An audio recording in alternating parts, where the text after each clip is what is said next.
This review was made possible by the Yojo Outlet Center, specializing in vintage G.I. Joe toys and parts.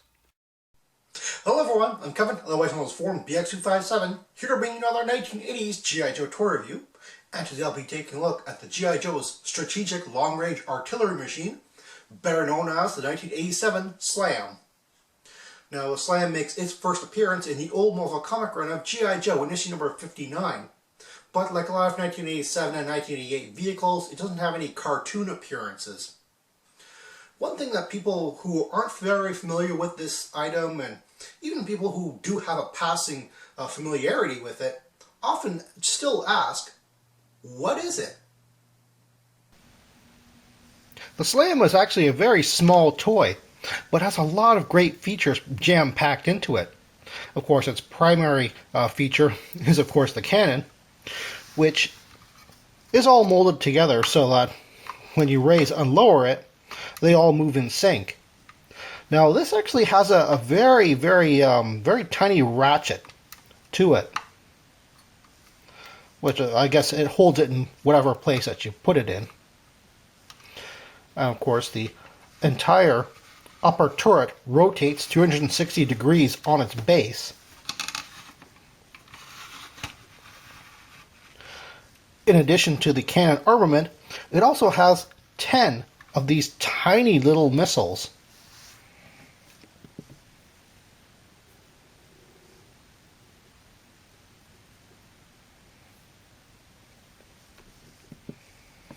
And these missiles look quite a lot like the missiles which came with the 1991 Hawk.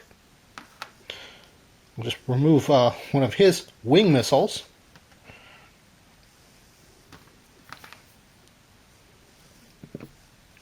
You can see that they are very similar, but they're not exact.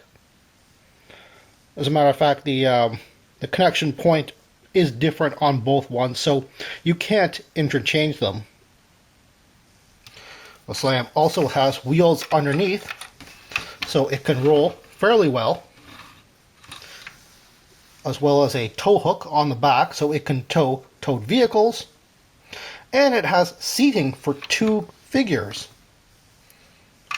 So you can put one figure forward and one figure backward. I'm not quite sure why they went and did this. Obviously, the figure facing forward of the cannons would be operating the cannons, operating and firing the cannons obviously, but what exactly is the guy facing backwards doing?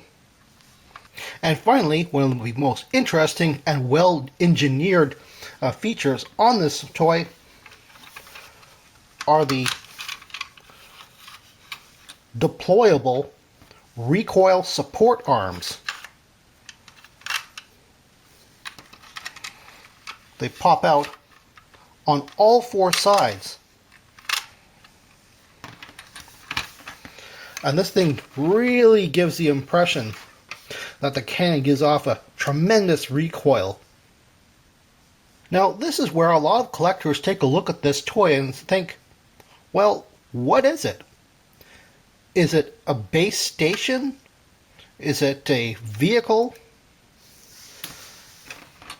Here we have wheels permanently molded onto the bottoms here, but we also have wheels, sort of dummy wheels, underneath here. That's usually reserved for when you have fake tank treads. But here we already have wheels, so why do we have fake wheels underneath that? Surely it had nothing to do with the getting in the way of the support arms, because indeed they're kind of up here, stored up here rather than down below, so they're not in the way. As a matter of fact, these tiny little wheels are often referred to as train rail wheels. So this could have been at some point, or at some, I guess, development stage, maybe a train car pulled vehicle. A lot of people just assume it because it's such a small support cannon type of weapon, that this should have been a towed vehicle rather than a self-powered support vehicle like the 1984 Slugger, for instance. But No, this is a tow hook rather than a hitch. So it's clearly meant to be powered on its own. A lot of collectors also compare the S.L.A.M to the 1985 Armadillo, especially since it has the quad guns, and primarily a light green color. If you're looking for a S.L.A.M on the aftermarket, there are a few things that you should really look out for. I mean, it's overall a very sturdy toy, but the light green plastic is actually kind of brittle. And as you can see, I have a lot of stress on the hard points for the missiles, as well as the little handle joysticks for the figures. And there's actually 3 of them, one right in the middle. I'm not sure who's supposed to be holding that one, the guy facing forward or backwards. Of course, as you can see, I just popped off the missiles, and they're the other thing that's actually very difficult to get with this set, because there's 10 of these tiny little missiles.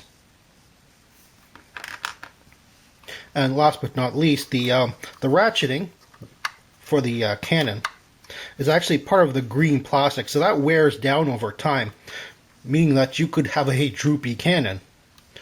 I'm sure some electrical tape being stuffed into there would help stiffen that up, but that's another thing that you have to look out for, whether it still ratchets up and down or not.